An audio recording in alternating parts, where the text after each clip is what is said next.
Pastor Cláudio, primeiramente, muito obrigado por nos receber aqui na sua residência. Eu e minha esposa, Raelzinho, nos encontramos felizes e ficamos até constrangidos aqui pela forma que vocês trataram a gente, cuidaram da gente aqui, o senhor, missionário Abdala.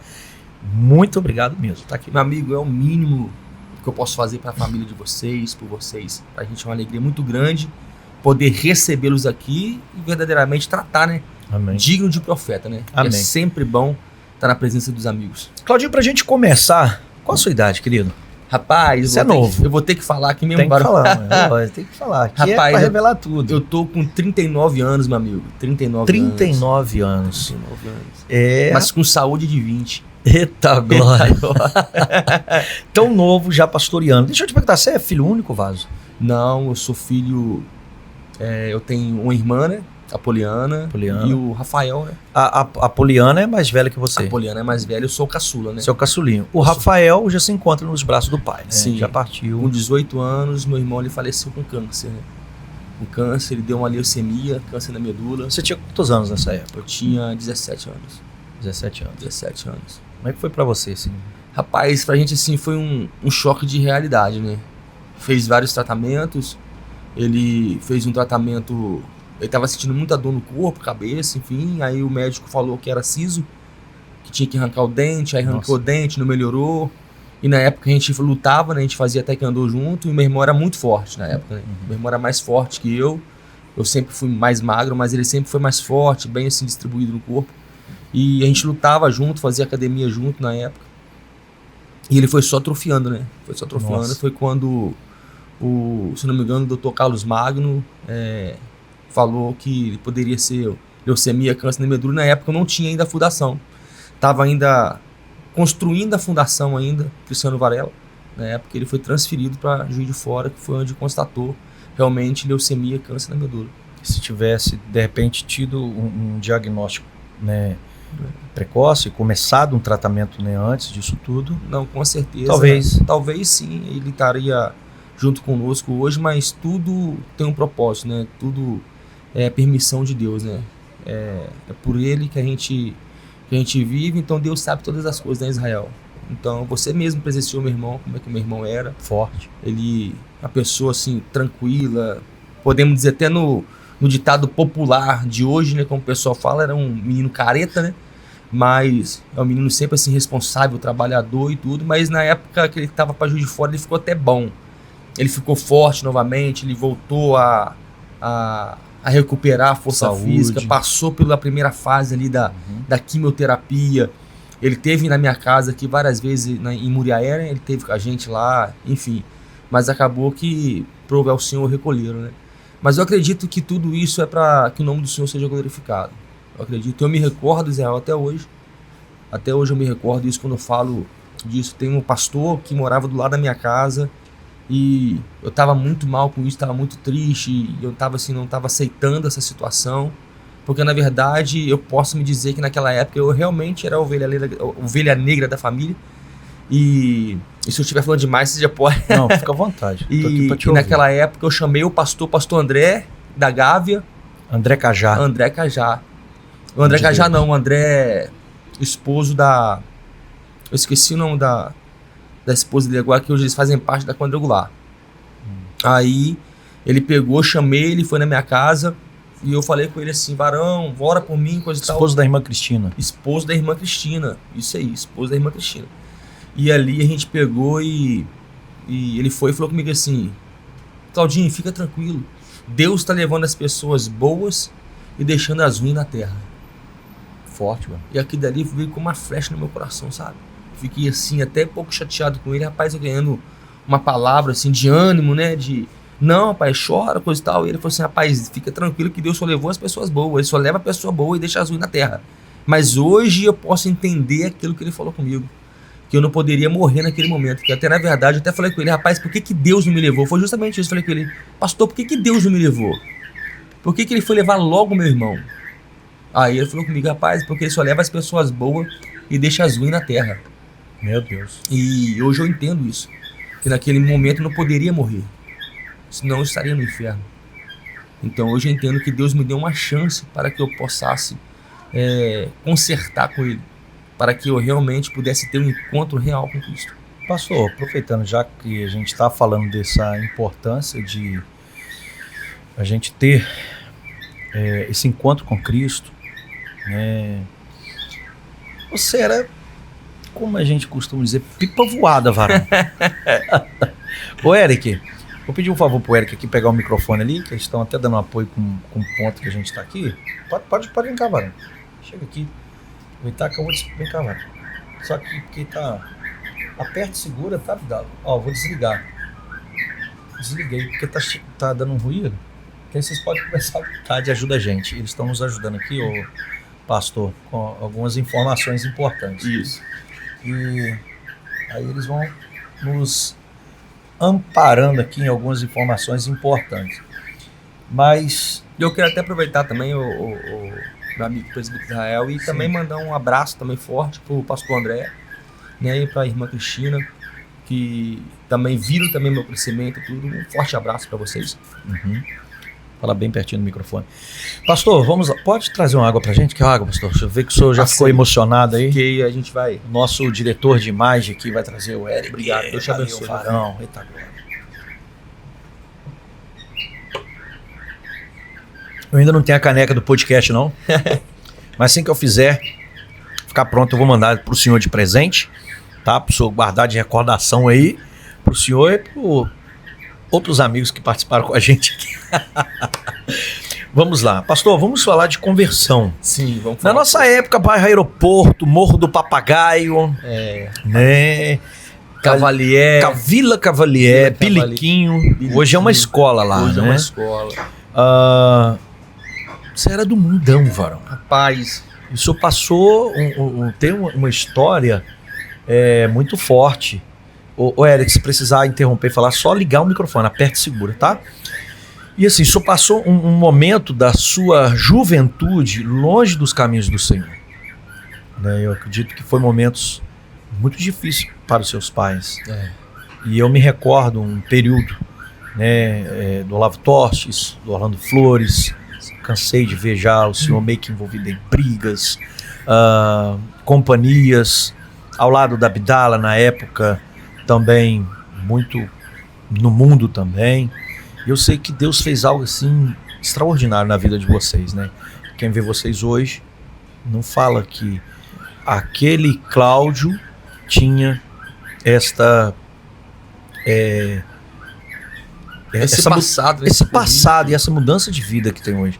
Como é que foi esse período que o senhor passou longe dos caminhos do Senhor? varão, assim... Ainda tão jovem, né? Então, rapaz, a minha vida ela foi muito assim... De altos, na verdade, foi mais baixo do que de altos, né? A minha família era uma família muito assim, pobre, mas uma família muito unida. E desde pequeno, ali eu convivia com você ali, tinha muitas crianças ali, né? Então ali a gente vai crescendo. Naquela época não tinha um celular, não tinha um videogame. Era mais bola, pipa e peão. Era o que a gente brincava. Era o que a gente brincava. Então eu saía pra rua. Polícia e ladrão. E polícia e ladrão. Já saía pra rua com Garrafão. meu kit. Então eu saía pra rua com 10 bolevas no bolso, um peão do lado e a minha ladilhinha e minha pipa do outro. Então eu já saía com meu kit criança, né? E eu tive uma infância muito boa. Mas ao passar do tempo a gente vai crescendo, a gente vai se envolvendo, né? Então, tem até um ditado assim que eu posso... Não sei se eu posso dizer, mas é um ditado popular: quem anda com pouco, farelo come, né? É um ditado que eu ouvia muito falar isso. Então é aquele negócio que a gente vai crescendo e vai vendo as coisas. Eu tive muita vontade de ter as coisas, de ter assim, poder. Eu era muito humilhado na escola, eu era muito julgado. A minha mãe não tinha... Não julga minha mãe nem meu pai, porque naquela época também era muito difícil. Meu pai era muito trabalhador, meu pai sempre foi trabalhador, minha mãe também. Sempre foi assim, homens e mulher de Deus que realmente cumpria com o seu propósito de casa, né? Como é que foi que você chegou num estado de se envolver com drogas, de sair completamente da excelência, de ter uma vida na presença? Como que foi que você chegou? Rapaz, para mim dizer assim, como foi, aconteceu, Israel, aconteceu. Amizades, pastor? influencia muito. Influencia muito. A amizade, assim, é por isso que eu sempre gosto de falar, nós temos que andar com pessoa que nos aproxima de Deus. Nós temos que andar, a nossa vida, nós temos que andar com pessoas que vai sempre nos levar para a Nova Jerusalém. Então as amizades realmente elas influenciam, mas naquela época eu jogava bola e todo mundo falava comigo, rapaz, você precisa fazer um teste, você precisa ir pro Nacional, você precisa investir, coisa e tal. Você tinha um sonho de ser jogador? Eu tinha um sonho de ser jogador. Eu tinha um sonho mesmo, assim, imensurável de ser um jogador de futebol. E eu começava a brincar e a gente morava em frente àquele campo aberto ali, eu ficava ali. O tempo todo a gente brincava. O tempo todo jogando bola. Eu lembro que eu suei, assim.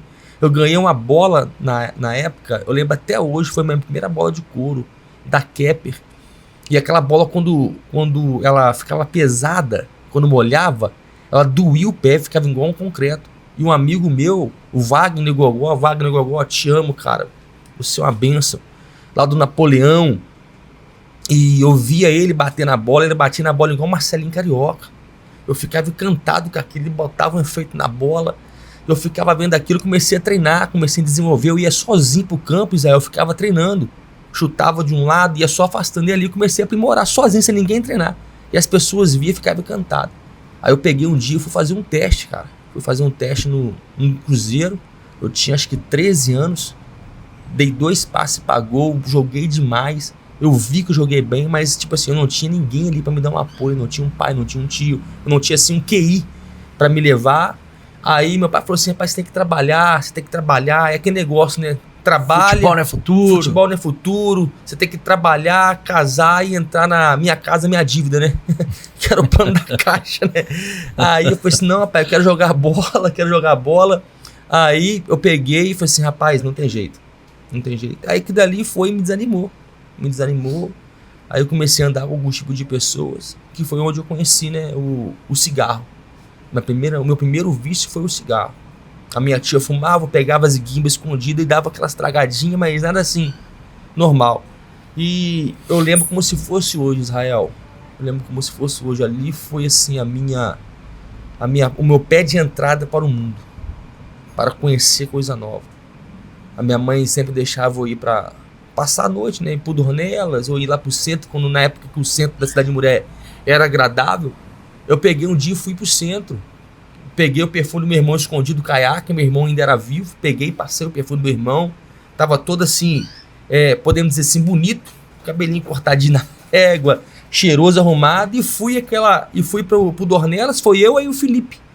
Felipe do Orlando, da Márcia também, que morava ali junto com a gente. Não sei se você lembra do Felipe Lourim. É o Filipinho? Filipinho Lourim. E a gente foi com ele e eu ali naquela ali, juventude, querendo arrumar uma namorada, coisa e tal, e nada. E eu vi, Israel, um cara, rapaz, encostado no carro. Ele devia ter seus 18, 20 anos, ele estava encostado no carro, ele estava com 2 mulheres. E eu fiquei olhando aqui dali, rapaz, vendo aquilo, e ele estava com um cigarro na boca, irmão. Olha só como é que o diabo ele é sujo. Ele estava com um cigarro na boca, meu Deus. E ele fumava o cigarro e beijava a menina e beijava a outra menina. Eu falei assim, rapaz, eu tô aqui todo, olha só, eu tô aqui todo cheiroso, bonito, e não consegui arrumar uma namorada. Esse cara tá aí pior que eu, fumando, ele tá com 2 meninas, eu vou começar a fumar também. Você associou o sucesso dele com as mulheres por causa do cigarro. Ao cigarro. Parecia que transmitia poder, conquista. Olha só que mentalidade, meu cara. Deus. Um jovem de 14 anos, de 13 para 14 anos. Eu falei assim, não, eu vou começar então a me envolver nisso aí. E onde eu comecei a fumar cigarro, enfim, eu vou até adiantar porque é muita coisa que aconteceu na minha vida, mas aí começou, né? A Bíblia mesmo diz, né? Um abismo chama outro abismo. E foi só afundando. Aí do cigarro, já vê as bebidas, aí começa a desonrar pai e mãe, já começa a desobedecer, coisa e tal. E até tudo assim tava até que meio camuflado, entendeu? Aí aí eu conheci a maconha, conheci a cocaína, não gostava muito do uso da maconha, do entorpecente. Então eu comecei mais na cocaína. Então assim, aí você vai convivendo. Seus pais com isso tudo? Meus pais, não sei se eles sabiam ou se eles faziam vista grossa, entendeu? Mas aí eles não tinham mais domínio sobre mim. E nessa época, ô Claudinho, você era solteiro, você Era já namorava solteiro. ou pegava geral? Pode ficar tranquilo, essa parte a gente vai deixar a Abdala assistir, não. Rapaz, é aquele negócio. A minha família toda, a maioria da minha família, podemos dizer assim, era envolvida com outros tipos de religiões, e eu aprendi muito vendo aquilo dali, e eu pedi muito poder ao diabo, né? Todo cigarro que eu fumava, eu apresentava o primeiro cigarro pro diabo. É mesmo, Varão? Eu fechava meu corpo. É mesmo, Varão? Fechava meu corpo e pedia a ele poder e mulheres. É mesmo? Eu pedia mesmo. Então, assim, eu fui um cara que namorei muito pouco. Misericórdia. Eu namorei muito pouco. Eu namorei só com 3 pessoas. A terceira é a mulher que eu tô casado hoje, que é a minha esposa. Olha. Mas, assim, eu me prostituía muito. De todas as formas que você pensar, eu me prostituía. Assim, do nível mais baixo, eu me prostituía. E sair disso para constituir uma família, nós vamos falar sobre o seu relacionamento com a Abdala. Foi uma forma de Deus encontrar um caminho, assim, uma situação para te levar para perto dele? Sim. Como que foi que você conheceu a Abdala? Eu me recordo vocês na escola, você sem camisa, jogadinha assim.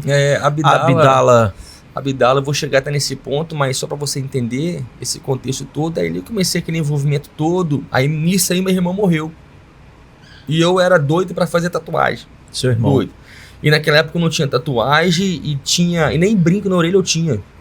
Eu era bem assim, careta assim, discreto, fazia sempre por debaixo dos panos, mas... Não sei se é possível depois a gente se arrumar algumas imagens pra gente. Sim, a gente pode ver, eu vou pedir até depois a minha esposa para ver essa questão das imagens, e realmente as pessoas não acreditam nisso, né? Fala assim, rapaz, não é possível, eu não consigo te imaginar dessa forma. Mas aí quando meu irmão morreu, eu falei com a minha mãe assim, eu usei assim de malícia. Eu falei assim, mãe, eu queria fazer uma tatuagem com o nome do meu irmão, em homenagem a ele. Ela falou assim, meu filho, então tá. Eu usei da dor dela, da fragilidade naquele momento, eu peguei e fiz a primeira tatuagem. Dali pra lá, eu realmente me afundei. Aí já não era mais só usuário. Aí já comecei a traficar. Você mexeu com tráfico Já também, comecei Varão? a traficar. E nisso a minha vida foi virando assim, um abismo profundo. Deus não me tirou assim do mundo, Deus me tirou do submundo. Eu posso dizer que eu literalmente conheci o inferno. Em todas as áreas assim, que você imaginar. E nisso eu estava assim, muito envolvido com muitos problemas. Problemas assim, gravíssimos na nossa cidade. Então assim, aonde não podia mais sair sozinho, ou então saía, se fosse ameaçado de morte. Ameaçado, muito problema. Então assim, eu não podia mais ir em qualquer lugar, a não ser se eu fosse armado. Então, Chegou assim, a andar armado, Varão? Andei muito armado, Varão. Mas você tinha disposição mesmo. Eu andei muito armado, entendeu? Eu gostava muito de fazer maldade com os outros na briga, né, cara? Eu brigava. Você era briguento. Eu era briguento demais. Você sabe que você já me bateu, Varão. Que Você isso, arrumava Varão? confusão comigo, com o Melinho, no Campinho do Não, Peliquim. Varão, mas ali nós era Fique registrado isso aqui. Tá, irmãos? Não leva pro coração não, Varão. Mas isso aí, rapaz, chegou... Minha volta ainda, que agora ele tá lento, Varão. Chegou um certo ponto que eu não tava aguentando mais, com 20, 21 anos, eu tava literalmente afundado. Mas afundado assim, ao extremo, no tráfico, sabe? E, rapaz, era muita coisa, né? Que às vezes não convém nem eu falar aqui, mas eu tava literalmente no fundo do poço. Até que um certo dia eu tava no Olavo Toches, tava em frente à igreja da Barra, naquela subidinha Igreja Católica da igreja da Barra, que dá acesso ao Olavo Toches. Eu estava ali e aí um colega meu falou comigo, o Cristiano, saudoso Cristiano, vulgo Canjica, que Deus te abençoe, meu amigo. Ele falou comigo assim, rapaz, e nós conversando ali, coisa e tal, ele falou assim, esse é um cara que é boa pinta, é bonitão, pega todo mundo. Ele falou dessa forma comigo, eu quero ver se você pegar a Abdala. Ele falou dessa forma comigo, dessa forma que eu te falei. Aí eu falei assim, mas quem que é essa Abdala, meu amigo? Quem que é? Aí quando ele falou quem que era, ele me apontou ali, ela descendo ali. Aí eu peguei, olhei e vi hoje a minha esposa descendo a rua do Olavo Torres e ela tava assim, linda.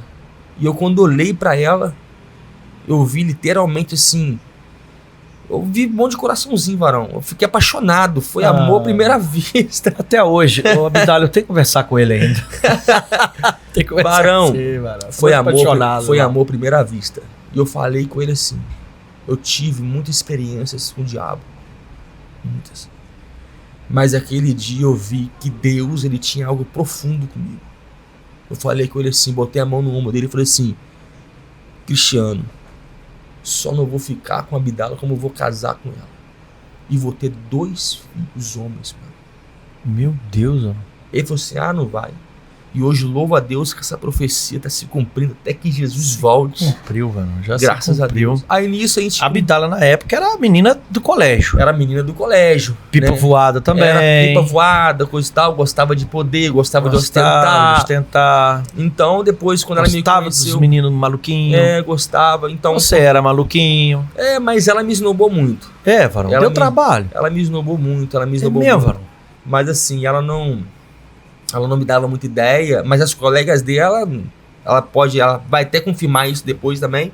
As colegas delas tudo tava afim de mim, então tipo assim, ela falou assim, rapaz, se todo mundo quer namorar com o Claudinho, ficar com ele, não eu que vou pular na frente. Aí a gente começou esse relacionamento, mas assim, a gente começa a entender muita coisa, né? Ela também tava muito machucada, mano. A minha esposa, ela tem... Ela também vinha já de uma vida muito sofrida. A gente tem um testemunho, assim, muito lindo. E a minha esposa também, eu posso dizer que ela só não morreu pela misericórdia de Deus. E aí vocês começaram a namorar. Você chegou nela. Naquela época tinha esse negócio de ficar. Que negócio de ficar. Não ficar. Os pastores estavam lá. Vai, fica aí ficando, que Jesus vai vai voltar, você e vai ficar. Tem isso mesmo. Mas Por isso que eu não gostava de ficar, varão. Tinha medo. Mas Tá, assim, Fernando? o nosso relacionamento foi muito assim, rápido e tudo. Mas até que e ela não sabia de nada ao meu respeito, ela só sabia de buchichos, né? Daquilo que as pessoas falavam, daquilo que as pessoas, né, diziam, não ando com o Claudinho é isso, Claudinho não tem como, coisa e tal. E ela não tinha certeza daquilo que realmente eu era, né? E até mesmo o perigo que ela estaria correndo. Mas como ela também, podemos dizer também que gostava do adrenalina, né? Então ela ficou meio que assim, até que realmente um dia ela descobriu toda a verdade. Toda a verdade. E eu cheguei pra ela e falei assim, rapaz, eu sou traficante, tudo que te falaram aí é verdade e tem muito mais que isso. Eu tô aqui nesse mundo pra matar ou morrer e você pra mim é só mais uma. Ô, bobo. E eu falei com ela, e eu lembro até hoje, eu falei com ela assim, você pra mim é igual biscoito, se você for embora vem 18.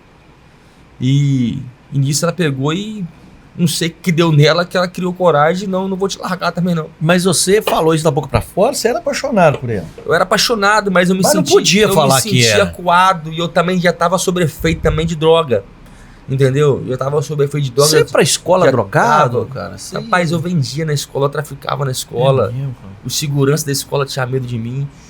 Então, assim, eu tocava o terror na história, né? na escola, e muitas coisas que acontecia naquele lugar que realmente eu fiz muita gente, assim, se afastar de mim, mãe chorar e tudo. Mas a questão toda é que ela foi e comprou a ideia e ficou comigo, Arão. Ela ficou comigo até que ela passou a usar minhas armas, né? A gente saía, eu colocava as armas na bolsa dela, né? E até mesmo as drogas, que naquela época não havia muito revista feminina, né? Bailes e tudo, noitadas. Até que chegou um dia, varão, que a morte bateu na minha porta. Esse é o lado ruim do Claudinho.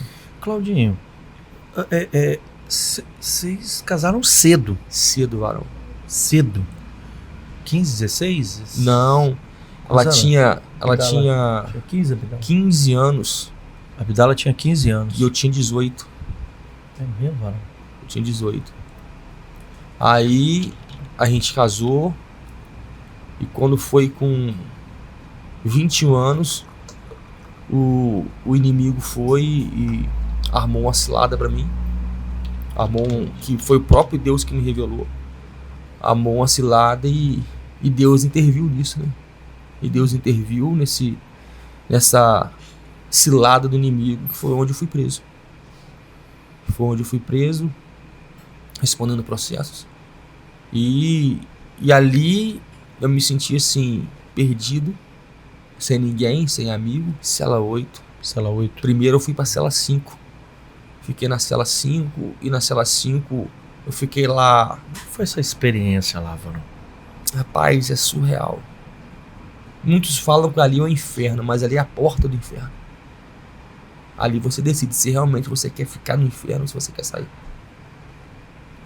Ali pra mim foi assim, uma coisa assim, tenebrosa. Sem pai, sem mãe, sem esposa, sem filhos. E pra mim ali foi sem algo, amigo. sem amigos. E todo mundo dizia, eu sabia que isso ia acontecer. Eu sabia que isso iria acontecer.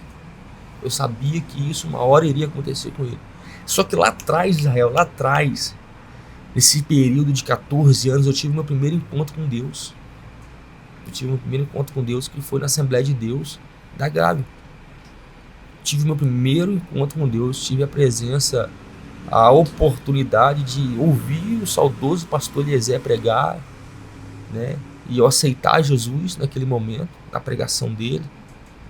E é lógico que eu não estava ali por causa de Jesus, mas acabou que eu pude naquele momento ver o que é Deus, sentir o que é Deus naquele momento.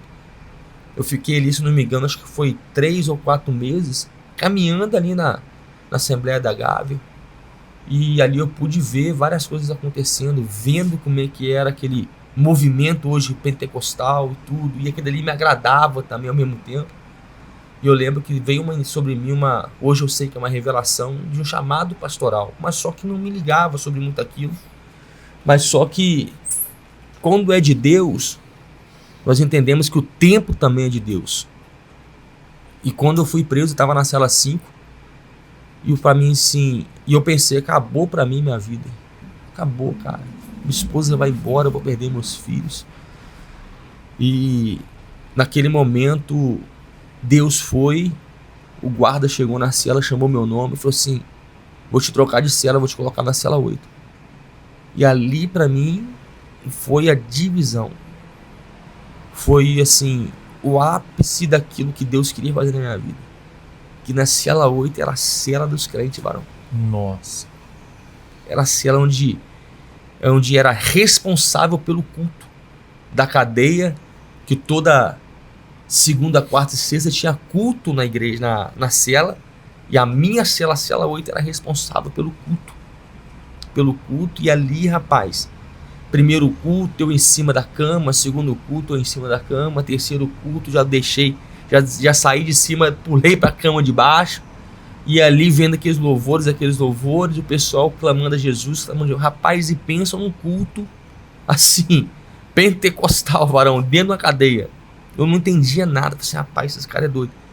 E passado assim um bom tempo, eu já estava envolvido ali com eles, já tinha levantado a minha mão, aceitado a Jesus Cristo. E ali Deus começou a boa obra. Lógico que eu passei por vários processos, fiquei ali 4 meses e pouco preso.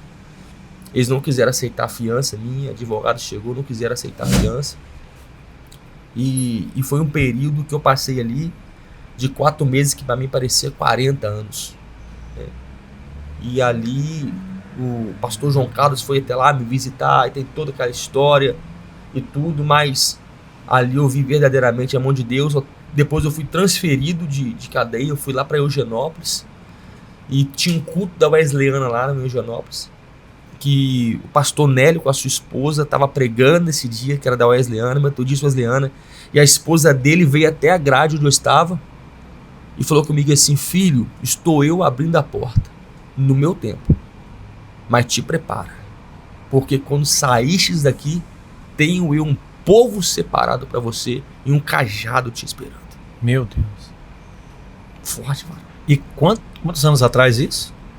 Rapaz, vamos botar aí uns 16 anos atrás. Nem toda profecia se cumpre. Um estalar de dedos. 16 anos atrás. Você não imaginava isso tudo que você está vivendo hoje. Daqui a pouco nós vamos falar sobre isso. Nada, varão. Não Faz imaginava nada. Aí passou o tempo, a minha esposa... E nisso Deus já começou assim, me mostrar algumas coisas, varão. Dentro da cadeia eu sonhava com as pessoas que estavam sendo libertas. Eu acordava assim, meu irmão, arruma a sua mala que você vai embora. E quando dava 2 horas da tarde, o guarda chegava na cela, fulano de tal, vambora que o seu vará cantou. Então assim, eu comecei a entender que Deus também me usava em sonhos, como me usa hoje em sonhos. Eu tenho até medo de sonhar com certas coisas. Sonha comigo não, cara. Mas assim, são coisas assim, eu tenho muitas experiências assim, em questão de sonhos. E dali pra lá, meu irmão, as grades se abriram, o tempo de Deus que chegou na minha vida. E quando eu saí daquele lugar, eu verdadeiramente saí um novo homem. Nesse período, a Abdala estava com você? Ficou firme comigo. Ficou firme, varão. Não me abandonou. Foi fiel, varão. Passou por muita humilhação, por muito, assim... Você já tinha palavras. 2 filhos? Tínhamos 2 filhos. A Abdala me falou que antes disso tudo aí, quando... Acredito que... Porque você foi pai antes de ser preso, né? Fui pai antes de ser preso. E também estava no mundão ainda. Sim. Ela falou que você era um ótimo desenhista. Desenhava, varão. Inclusive me mostrou algumas fotografias. Estou desenhando. Entre elas, o berço do Eric. Eric. Em cima era o que que era? Era uma árvore, uma folha de maconha, fumando baseado, é isso? É. Olha que isso, olha que coisa do diabo. A folha de maconha fumando ela mesma. É isso mesmo. E eu vi pela grafia, pelos, né, os traços, que você é um bom desenhista. Eu tinha uma habilidade naquela época. E hoje, parou? Parei, não desenvolvi. Não desenvolvi essa habilidade assim de desenhar. Não sei. Eu acho que se eu tivesse investido, nem sei como é que chama hoje, arquitetura, enfim, design. Falando um pouco da paternidade. A paternidade também é muito marcante na sua vida. Sim. Né? Você teve o seu primeiro filho, que é o Eric. Né? Posterior, depois Deus presenteou vocês com Rafael, que ganhou esse nome por conta do meu irmão. Por conta do seu irmão. Em homenagem a ele.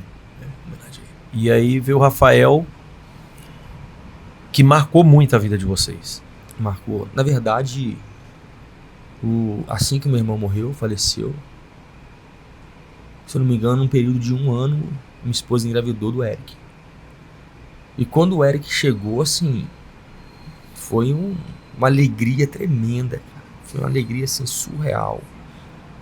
O Eric veio pra revolucionar a minha casa, sabe? Casa que tava morta, fria, sem alegria, sem esperança, sem amor, né? E chegou o Eric pra verdadeiramente trazer essa alegria, trazer essa paz, onde meus pais realmente também pegaram o Eric para criar, né? E o Eric veio assim no momento certo. O Eric não foi assim uma obra do acaso. Ele freou um pouquinho aquele Claudinho. Freou, varão. Ele não foi um acontecimento, um vacilo, não. O Eric, eu falei com a minha esposa, eu quero ter um filho com você. Ela falou assim, eu também quero ter um filho. Foi um projeto do coração de vocês. Mesmo assim, na nossa imaturidade, porque vocês eram muito novos. Imaturos. Vocês tiveram ele com o quê? 16, 17 anos? Com 17 ela engravidou. Tão próximo aos 18 anos. Meu Deus, de menores ainda. De menores. E eu falei, eu quero ter um filho com você. Ela falou assim, não, também quero. Então a gente, na nossa imaturidade, ela engravidou do Eric. E o Eric veio assim para realmente fazer a diferença, trazer alegria, fazer a alegria da minha casa. É um menino diferenciado. O Eric, rapaz, palavras até me faltam para dizer o que o Eric é. O Eric, ele... diferenciado esse menino, cara. Diferenciado. Eu amo demais esse menino. O Eric, ele... a razão da minha vida, do meu viver, verdadeiramente ele é um homem de Deus, de caráter, de responsabilidade, educado, um menino que verdadeiramente vai voar longe, Varão. Já está, né, Varão? Já está voando. Então, sim, o Eric, ele é um amor de menino. Abdala contou um episódio hoje no almoço pra gente. Vocês não estavam aqui, que você passou por uma cirurgia, né? Uhum. Então estava encostado e ele trabalha hoje na Marinha, marinheiro, né? Ele faz parte do Corpo Naval. E assim, ele pegou o cartão, né, de salário dele, que ele recebe. Falou: pai, sem só pedir. Ela falou: o Cláudio nunca pediu. Eu tenho essa certa barreira. Não partiu dele. E ele pegou e falou: pai, tá aqui o cartão. Se eu precisar, enquanto eu estiver precisando, o senhor pode utilizar, porque eu sou sempre cuidador da gente, deu do bom e do melhor. E eu tenho que dar isso pro senhor aqui, pro senhor cuidar, porque o senhor cuidou da gente, eu também preciso cuidar do senhor. Eu achei isso magnífico. No dia a dia aqui, nesses 3 dias que nós estamos hospedados aqui na sua casa, a gente vê que ele é um rapaz muito atencioso, trabalhador, tira a mesa sem mandar, sem pedir, coloca os talheres. Tô falando isso não é porque ele tá aqui com a gente, tá acompanhando, mas ele sabe disso, que a gente já falou isso para ele. Então é um pedido que a gente pede a Deus, que Deus preserve, porque a gente sabe que tá em falta qualidades em homens assim. O Eric, ele apaixonado por Deus, cara. Apaixonado. A paixão dele me levou no fogo na ilha. Esse menino tinha tudo pra estar perdido aí, mano. Mas Deus teve misericórdia e ele hoje é, assim, um homem de muita responsabilidade, visionário. Age ainda como um menino, podemos dizer assim, mas são fases, né, Varão? Que vai se amadurecendo com o tempo, com o dia, com a noite, mas realmente ele tem hora que ele me surpreende. Tem hora que ele me surpreende com as atitudes deles, com o ato dele, um menino que teve muita experiência com Deus. Ele teve muita experiência com Deus. Se a gente comia angu com farinha, ele não reclamava e comia também. O que tinha para comer, ele comia. Já teve momentos de comer coisa boa, mas também já teve um momento de... Eu não falo de passar fome, a gente nunca passou fome. Passamos assim, por vontade de comer coisa boa e não ter. Mas assim, de viver algo assim tremendo com Deus, ele teve. E depois disso, o Eric já grande, aquela alegria toda dentro de casa. Rapaz, o Eric, quando era menino, ele tocava o terror na casa do meu pai. Você não tem noção o que o Eric fazia na casa do meu pai. Meu pai acabava de... Ele tinha ardose, passava aquele óleo e depois jogava pó de serra. O Eric tinha um Velotrol, era só meu pai dormir, mano. O Eric pegava o Velotrol dele e vinha pedalando aquele negócio, riscava a casa toda. E aqui dali, meu pai levantava, brigava com ele, mas daqui a pouquinho o Eric já ia, já sabia como ganhar o coração dele, já pulava no pescoço dele, beijando, vovô. Aí meu pai ia e relevava. Até que... Depois de quantos anos? Você fala de quê? Do Rafael, pra ele? 1 ano, praticamente. Então 1 ano. 1 ano. Aí pegamos e o Rafael... Aí aconteceu que nesse período o Eric também vivia muito... Podemos dizer assim, ele presenciava muita coisa e chegou um período que a gente foi e se separou. Eu e minha esposa... Chegaram se separavam? Foi o período que a gente ficou mais separado, Varão. Foi o período, se não me engano, foi quase 4 meses. Foi 3 meses e um bocado que a gente ficou separado. E nesse período minha esposa levava o Eric lá em casa, coisa e tal, levava, coisa e tal. E nesse período ela foi engravidou. Deus, quando ele quer unir uma pessoa, assim, os planos de Deus não serão frustrados. Aí nisso ela engravidou, ela falou assim, tô grávida. E eu peguei, a gente conversamos e voltamos, né? Minha esposa foi, engravidou, até que o Rafael nasce. O Rafael nasceu, complicações, tudo. E o Rafael veio assim, também num período que a gente tava muito mal, sabe? E o Rafael chegou pra a cereja do bolo, mano. Ele chegou para revolucionar. Se um Eric já tocava, podemos dizer, o terror na casa do meu pai, imagina um Rafael junto. Meu Deus. Rapaz, aí hoje o Rafael tá com 18 anos, louvado seja o nome do Senhor. E os médicos disseram que ele ia viver até os 8. Até os 8. Hoje ele é diagnosticado com aspecto Autista. Suporte 3. Não verbal. Não verbal. Mas se comunica. Se comunica. Que é uma beleza. Rapaz. Eu presenciei na praia, pedindo um emprego pastor. Falou pastor, me dá emprego. Fez assim, pastor queria trabalhar, o pastor fez ok. Depois falou assim, pastor, e apontou para a filha do pastor, quer trabalhar pro senhor para namorar sua filha. E ele é assim, rapaz, que rapaz. Deus, ele falou comigo depois desse processo todo, que eu já saí da prisão e eu já estava caminhando para o mundo evangélico, já estava já de cabeça com Deus. Deus falou bem claro comigo um dia, ela falou comigo assim, filho, você não terá que contar testemunho de ninguém. Porque eu ficava vendo muito DVD para me alimentar, porque aí batia aquela abstinência, pastor João Carlos me ajudando muito, e batia aquela abstinência, e eu comecei a ver muito DVD, lendo muita Bíblia, estudando, né? Nesse período de caminhada aí, pastor que te auxiliou, é isso que eu ia te perguntar. Sim. Nesse período você estava na igreja? Estava na igreja. Metodista. Metodista brasileiro. Foi um dos seus primeiros passos ali? Meus primeiros com passos. O pastor Carlos Santos. Com o pastor Carlos Santos. Que eu já iria sair de lá, da prisão, e a minha mente era congregar na Gávea, na Assembleia de Deus da Gávea. Mas a minha esposa foi... Na época, pastor Eliezer. Pastor Eliezer. Na época, minha esposa foi e falou comigo, ó, conheci um pastor lá perto de casa, vou caminhar lá do lado com ele vai te visitar. Aí quando o pastor João Carlos foi lá me visitar, muitas coisas caíram, muitas barreiras caíram, a gente começou a ter um desenvolvimento muito grande. Ele começou a me acompanhar lado a lado comigo, ministrando, discipulando, me corrigindo, me ensinando.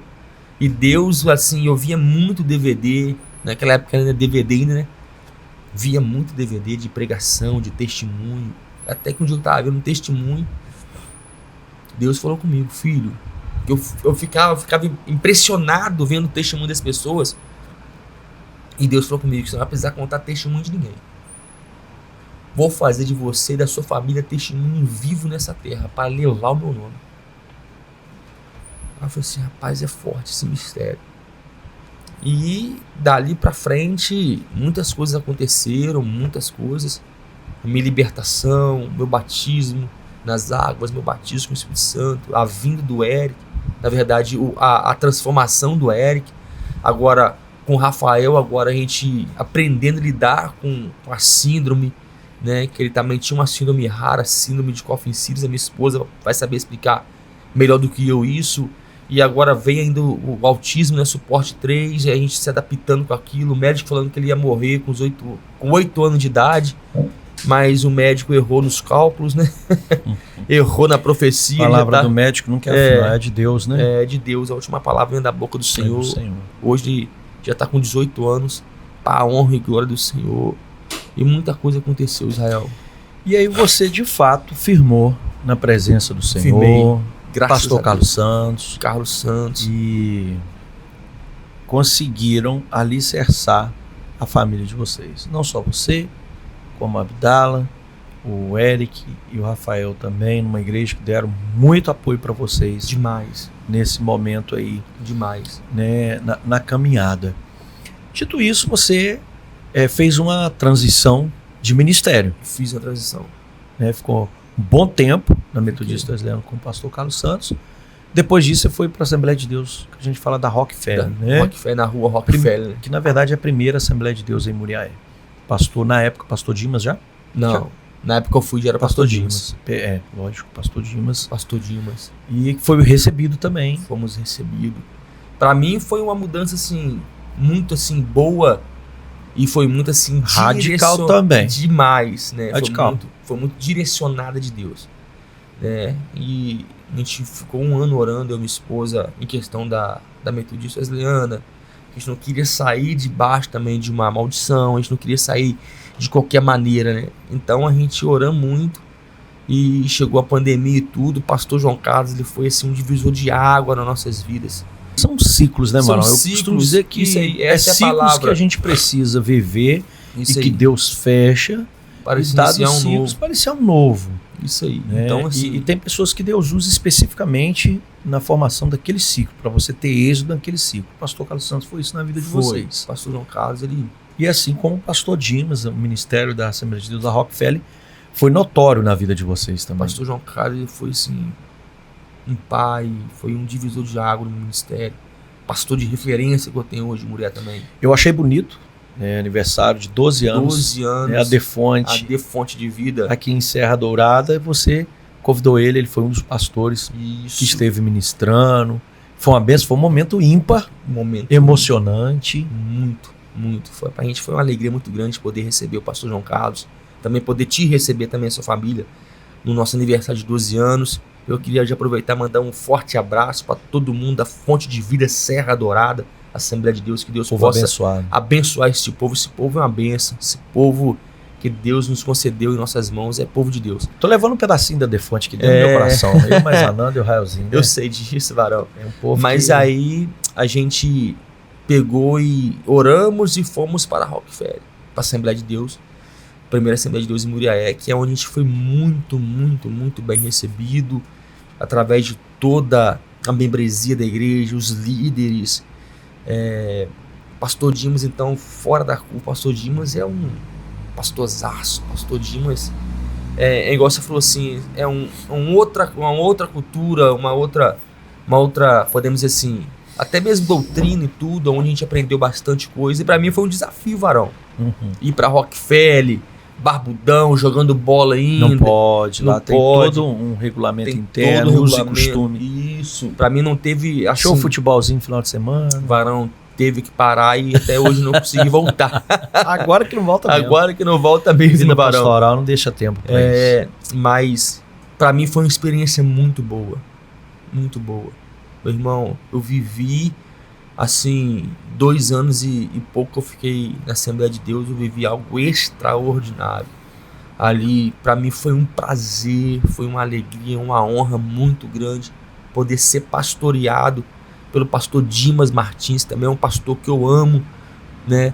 E é uma igreja que é referência também em Muriaé. Referência. Referência em Muriaé. Completou 80 anos 80 ano passado. anos. Eu estive lá. Eu queria ter ido lá, mas Rapaz, você podia ter ido. É, Foi benção. a Foi gente não lindo. conseguiu, mas eu acompanhei aqui pelos vídeos, foi algo assim tremendo, maravilhoso. Pastor Dimas, forte abraço para todo o povo da Assembleia de Deus em Muriaé, que Deus possa abençoá-los. E o pastor Dimas, ele foi assim, não só ele como a família, os membros ali, fiz muita amizade, eu já conheci bastante gente, né? Mas eu fiz muita amizade boa, amizade verdadeira ali, né? O genro dele, o presbítero João, também família, são pessoas assim, apaixonadas por Jesus. Eu amo aquele povo. E ali a gente fechou o ciclo, né? Eu já fui pra lá diante de uma profecia que o meu Que tempo não ali seria curto. Eu falei assim, Senhor, eu era doido para ir pra Assembleia, agora você já tá falando que é curto o tempo. E eu falei, tô na sua disposição, Deus. Tô na E sua você finalizou esse ciclo lá, ô Claudinho. Eu vou falar depois, conversar um pouco com a Abdala sobre essa mudança. Sim. Mas assim, vamos falar agora dessa parte pastoral que iniciou na sua vida. Você mudou para Vitória, Mudamos para Vitória. chegou em Vitória, você, toda a sua família, foram abraçados aqui Fomos. em uma igreja, Fomos. Assembleia de Deus, Fonte de Vida, Não, antes foi o ministério primeiro MIRV, né? MIRV. Ministério Restaurar Voltando à Essência. Você ficou quanto tempo lá? Pouco tempo. Ficamos lá há pouco tempo. Assim, Deus nos levou para esse ministério, que é o ministério onde nós fomos consagrados, onde foi derramado o azeite sobre a minha vida. E Deus cumpriu um propósito lá conosco, também que seria assim, rápido esse propósito. Foi a ordenação A pastoral ordenação pastoral. e a missionária Abdala. Mas aí foi algo assim rápido que aconteceu em nossas vidas lá, debaixo de uma direção de Deus. Porque Deus tinha pressa conosco aqui nessa cidade e também tinha algo para cumprir nesse ministério. Né? Então também louvo a Deus pela vida desse ministério onde a gente passou, por todos ali que estão. Uma igreja também que tem feito a diferença também no Espírito Santo. Até que nós conhecemos a Fonte de Vida. Assembleia de Deus, Fonte de Vida, onde, assim, sou apaixonado. Né? Sou apaixonado, eu posso dizer hoje, meus 3 pastores de referência, assim, que passaram na minha vida, né? Pastor João Carlos, pastor Dimas e agora meu pastor presidente, pastor Delano Santos, que também é um homem cheio de Deus, de responsabilidade, e onde a gente conheceu, né, a Assembleia de Deus Fonte de Vida através da minha esposa. Minha esposa tinha uma agenda em uma das congregações e ela falou comigo assim: pastor, meu amor, encontrei a igreja. Rapaz, você tem que conhecer o pastor Eduardo. Pastor Eduardo, missionário Glaucio, ama a vida de vocês. Casal abençoado. Casal abençoado. Bênção pura. Assim, casal, assim, fora também da curva, homem e mulher de Deus, cheio de Deus. E ali iniciou uma nova história em nossas vidas, né, na Assembleia de Deus Fonte de Vida, onde nós estamos, né, ali já vai para 2 anos, se não me engano, onde nós estamos ali congregando, pastoreando, para honra e glória do Senhor. Eu vou fazer agora, mês que vem, 1 ano, pastoreando a Assembleia de Deus Fonte de Vida em Serra Dourada. E se na sua vida pastoral, se fosse nomear-se um momento desafiador, você viveu com Deus nessa caminhada, já teve pesado pouco tempo, você já chegou assim, Senhor, é duro, é difícil essa caminhada. Varão, eu tô vivendo isso praticamente todos os dias, Varão. A gente fala que a Assembleia de Deus Serra Dourada não é para amador, a gente tem briga. Como tem sido, pastor Cláudio, o desafio de pastorear uma igreja que você está hoje liderando, mas que ela já havia sido liderada por outros, pela história que eu sei, outros 2 pastores que passaram. Então, você pegou assim, especialmente assumindo, chegando agora 11 anos, né, na Defonte, em Serra Dourada. Tanto é que nós viemos ministrar no aniversário de 12 anos. De 12 anos. E isso, 1 ano do seu pastoreio. Como que é os desafios de pegar já uma igreja que tem um mandamento e assim colocar agora, né, o seu pastoreio para funcionar, para edificar outras vidas ali? Presbítero Israel, é um grande desafio, né? Você construir algo é mais fácil do que você reconstruir. Então, nós ali temos assim um desafio, né, que vamos trabalhando, acertando uma coisa aqui, acertando outra coisa ali. Realmente, pra gente tem sido assim um desafio, mas um desafio assim alcançável e palpável, entendeu? É tudo novo pra gente. É tudo novo e a gente vai aprendendo assim com o tempo, né? O pastor Eduardo tem me ajudado muito, né? O próprio pastor Delano, pastor presidente, também tem me aconselhado muito, nos mentoria naquilo que deve ser feito ou não. Então a gente está debaixo de uma graça, de uma responsabilidade muito grande, mas é como eu digo, você restaurar, você reconstruir é mais desafiador, porque você tem que trabalhar na mente das pessoas, né? Você tem que plantar aquilo que a gente pensa, aquilo que é correto na mente das pessoas. É um desafio, mas a gente tem tido assim, muitos resultados. Nós, graças a Deus, você pôde presenciar isso, né? Nesse aniversário de 12 anos nós temos colhido muitos frutos. Mas a igreja ama vocês lá, os irmãos são muito carinhosos com a missionária, com o Senhor. A gente vê assim, verdadeiramente o fruto do trabalho de vocês em tão curto tempo, a alegria quando vocês chegam na igreja, a forma com que vocês são recepcionados, tratados, tanto na execução dos projetos, porque quando vocês chegaram a igreja estava vivendo uma situação, eu olho muito a situação do templo. O templo revela muito o que há no coração de um pastor. Sim. Porque quando a gente não consegue externar aquilo que é bom, né, de organização, de perfeição, de excelência, que é no nosso coração, na obra, a gente olha para o templo de uma igreja. Então, não que o templo seja importante, né, mas ele faz parte, ele revela muito esse cuidado. E vocês chegaram, fizeram um trabalho de reforma, não só na vida espiritual dos irmãos, mas como também no templo. O templo tá bonito, o templo tá lindo. Antes era uma coisa, agora tá outro completamente diferente, deu uma renovada, uma repaginada, né? E a gente vê assim Deus confirmando, porque houve um crescente número, né, de membros. Graças a Deus. Como que o senhor consegue conciliar, o senhor vê o desafio nessa caminhada aí? Pastorear, ser pai e ainda trabalhar. Né, varão? E ainda é trabalhar. Assim, a gente dissemos sim para Deus, Israel. A gente falou sim para Deus. Não, quando meu pastor foi e me fez essa proposta, né, eu não exigi nada a ele. Eu moro em Vitória hoje. Você viu a igreja lá na Serra, na época não tinha carro, não tinha moto. 30 quilômetros para ir, 30 mais ou menos 30 para voltar. Mas assim, é perto, mas quando tem trânsito, é 1h30, 2 horas de trânsito. Você tem que sair cedo daqui. Sai cedo. Então, assim, muitas coisas aconteceram. E logo no início da minha caminhada pastoral, eu fraturei minha mão, né? Fiquei praticamente 9 meses encostado. Então, tipo assim, eu não podia dirigir na época. Então, você pegar um Uber para ir é muito desafiador, mas a gente conseguiu vencer. Minha família orando, nós oramos tudo. E o segredo é isso aí, Israel. E o segredo é a oração. A oração é o segredo da vitória.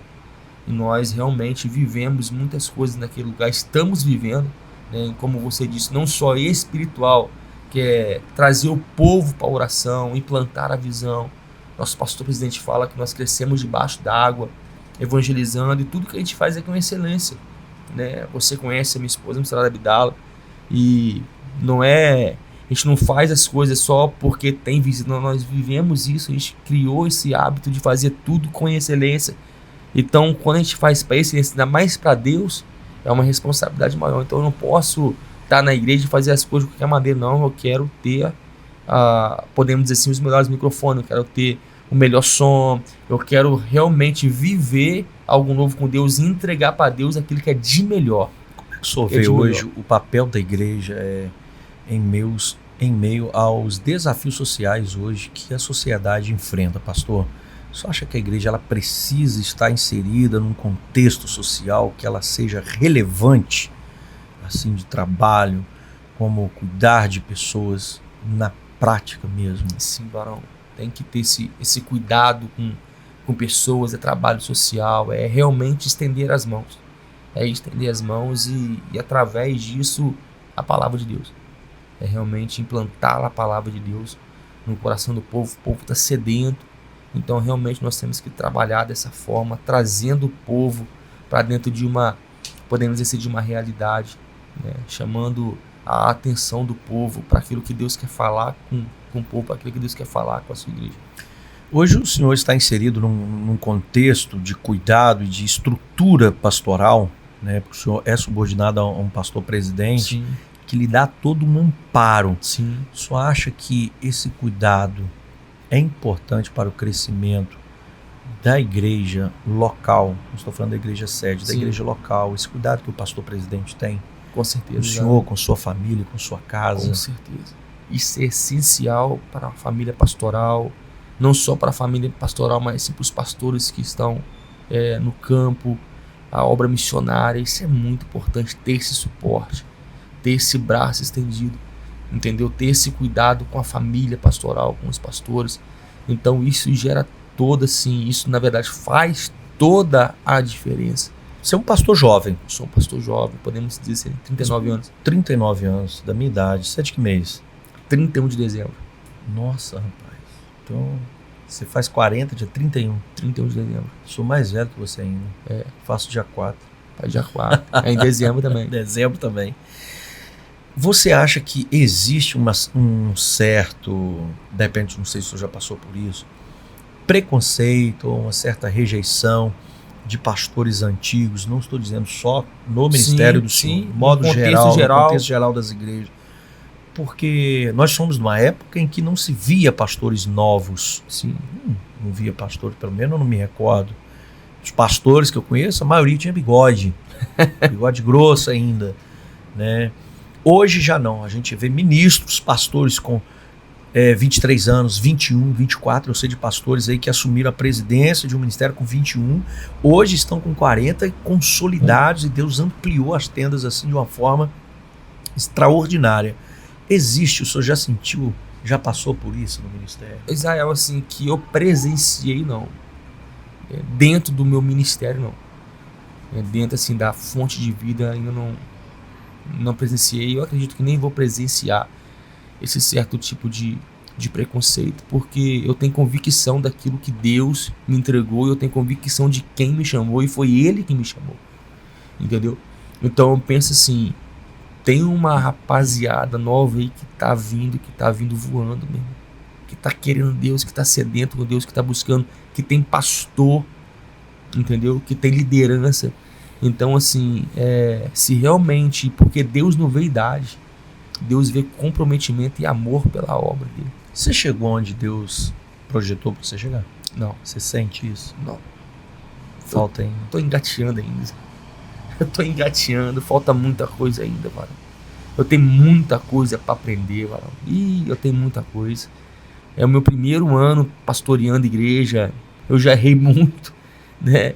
Então assim, eu ainda tô engateando, varão. Eu tenho muito que aprender com grandes mestres, eu tenho muito que estudar ainda, que plantar ainda, que eu tenho muito que chorar ainda.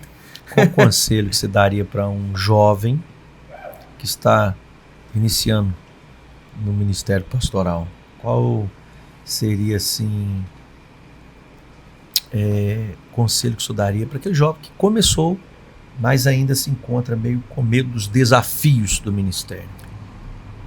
Desafio vamos ter, varão. Desafios vamos ter, mas o conselho é: nunca desista do chamado de Deus. Nunca desista. Você jovem que está aí nessa busca, orando, nunca desista. Nunca desista do chamado e do propósito de Deus na sua vida. Você e sua esposa são um casal assim, muito ligados. Qual a importância da esposa do pastor no seu ministério, na caminhada, na igreja? Eu acredito sim, Zé, o chamado não vem só para o homem, né? A minha esposa hoje, ela é um divisor de água no meu ministério. A minha esposa, a missionária Abdala, porque ela também gosta de trabalhar, ela tem disposição para trabalhar. Não só eu, mas ela tem até mais do que eu. Hoje a minha esposa é minha cabeça pensante. Minha esposa que pensa em muita coisa, entendeu? Eu que sou meio assim devagarzinho, mas ela pensa, faz, age. A minha esposa hoje é um divisor de água no meu ministério. E nenhum pastoreio, na verdade, vem só do homem, varão. Deus chama hoje, Deus chama o homem, mas também ele capacita a esposa. Deu auxiliadora, né? Tem uma auxiliadora, com certeza. Pastor Claudio, infelizmente a gente precisa, né? Estamos chegando ao fim desse bate-papo, mas eu acredito que você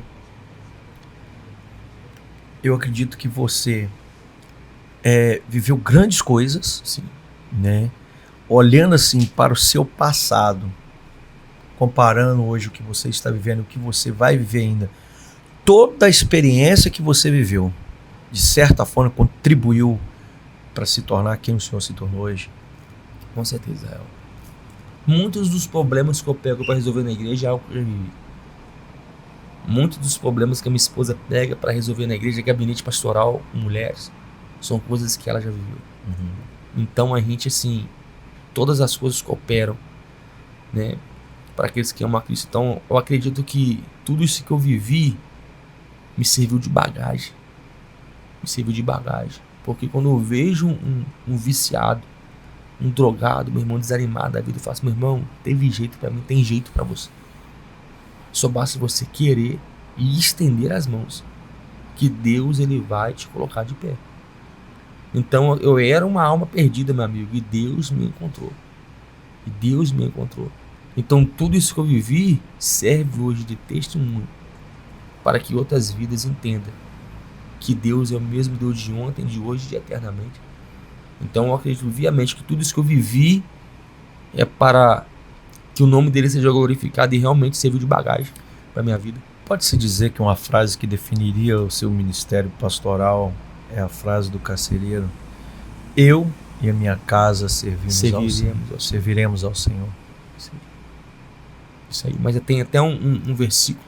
Qual versículo assim, gosto, assim, o senhor pode dizer que define a sua caminhada, esse ministério que Deus confiou?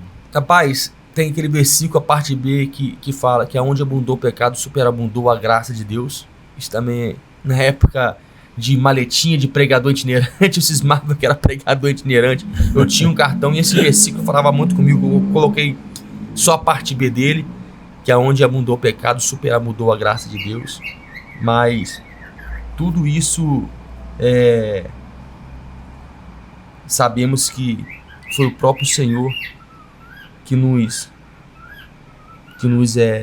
impulsiona. Mas tem um versículo em 1 Pedro, capítulo 2, versículo 9, é um versículo que fala muito comigo, que vai dizer: mas vos sois a geração eleita, o sacerdócio real, a nação santa, povo adquirido para que anuncieis as virtudes daquele que vos chamou.